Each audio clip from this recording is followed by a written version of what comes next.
Hey friends!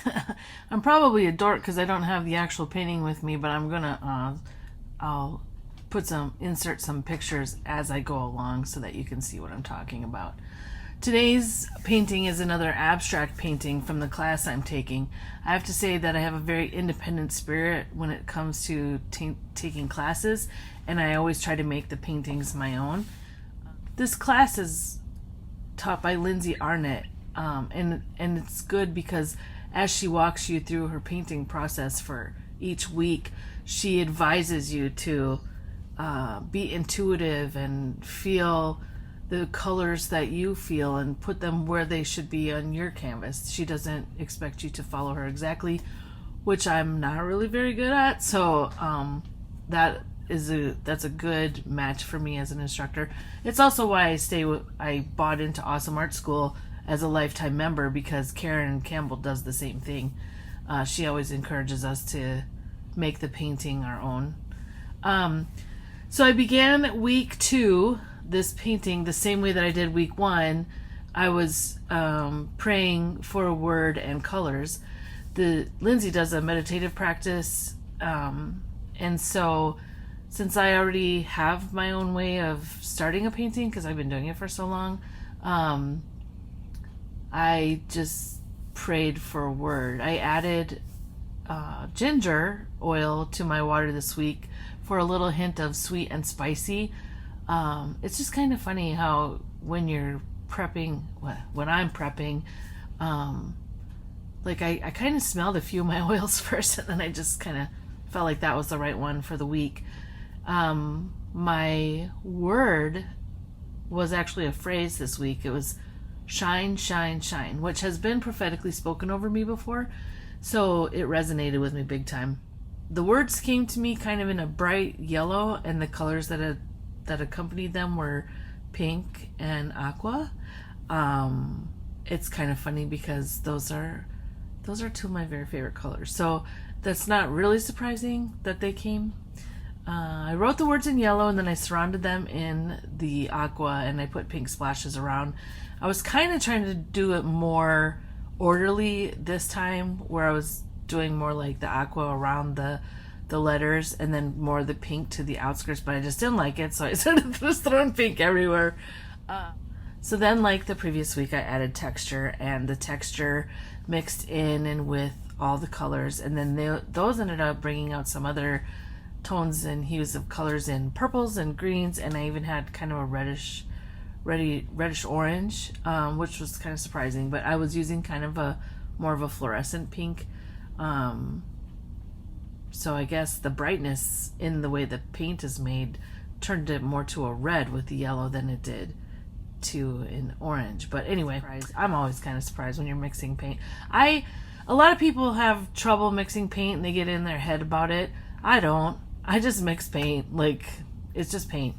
So I also wanted to use that little comb-like scraper thing I had again because it was so fun the week before. As I started doing that, I didn't like just the block lines this week, so I started rounding them, and then that, to me, it just started feeling like waves, and then I was just like, oh, we gotta have waves everywhere, so I just was scraping it all around. As I was scraping the canvas around, I felt like I was making waves, and so different terms were coming to me, like waves of water and waves of light and waves of energy and waves of love. And so it was really kind of strange because I thought that the painting title was going to be something waves. So part of the assignment was to use kind of an antique white and a kind of a brilliant white and then a gold. I had not the same whites that she had. I had a white, like kind of a brilliant white, and then I had a parchment white, which was kind of interesting because it's almost like a really light cream color.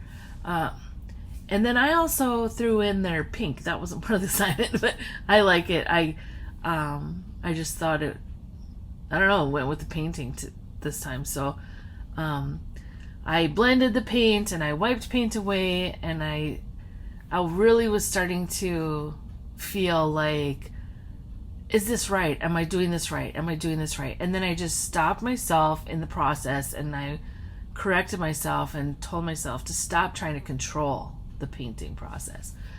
and just see what happens. And so I liked how the underpainting was coming through when I was wiping some of the paint away, and the whites and the golds were really toning down the bright colors. And a weird thing happened is they also lessened the harshness of the texture. Then I let the painting sit again overnight, and I came back to it the next morning, and I had to use an adhesive with gold leaf. That was the next part of the assignment, to pray for a symbol, or she does meditation, but I was praying for a symbol, and it came really fast because the triquetra Celtic knot is something that's stuck with me for a lot of years. For my 40th birthday, I got a tattoo with the triquetra in it. It has a lot of separate meanings for me, and so, but it was interesting when it came to me this time in prayer. It had a circle in it, which I hadn't seen that before. So I found an image online that looked like it, and I actually hand drew it, which I didn't measure anything, so it's not a perfect symbol, but it's pretty close. I was pretty impressed with myself. So anyway, I used that new adhesive that comes with the gold leaf. Well, you buy it separate, but it's for the gold leaf, and then I put the gold leaf on it, and then you take a brush and you brush it all away. And after I brushed it all away, I was like so surprised at the accuracy. I thought I was gonna have to. I for sure thought that I would have messed it up. Just I wouldn't have had straight lines, or I would have not had enough glue somewhere, whatever. But I did a really good job, so that was pretty cool. Here's the painting as it is now with the symbol.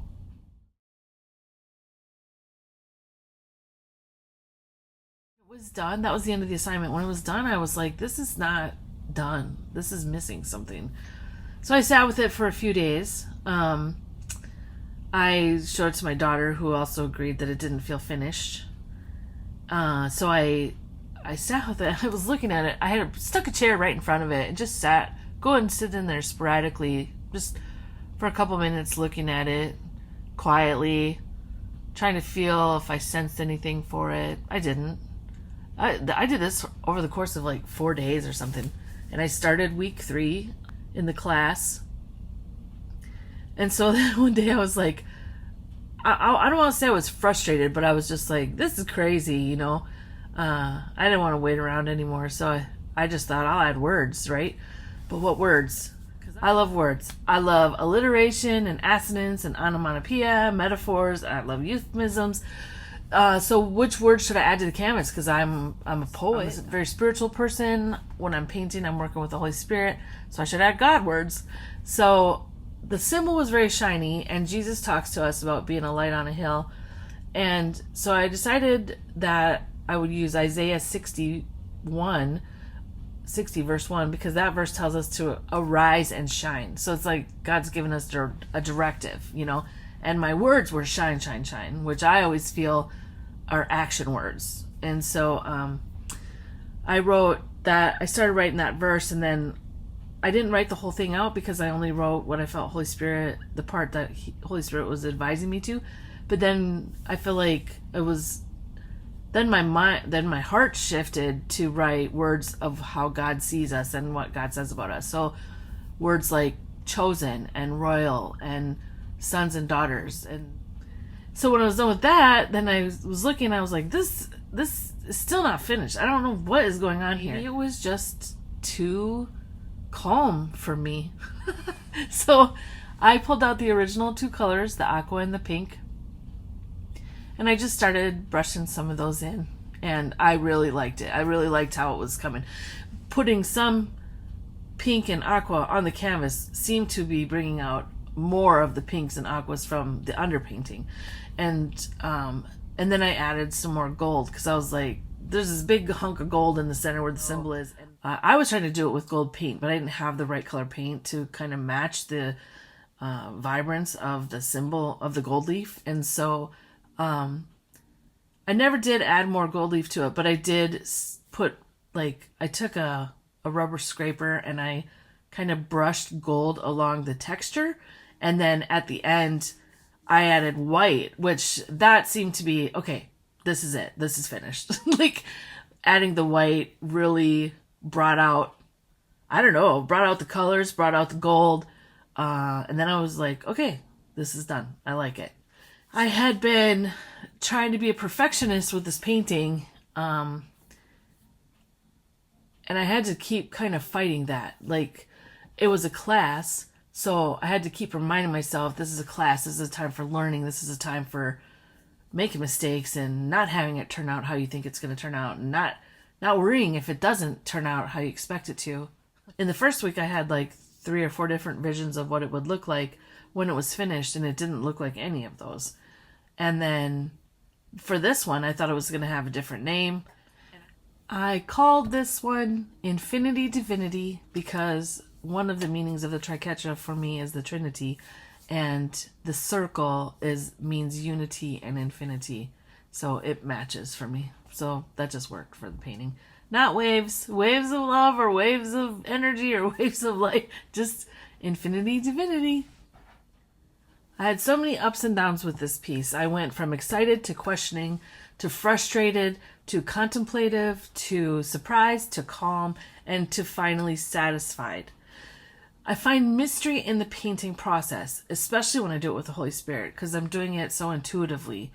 And it's an adventure and an uncertainty most of the time.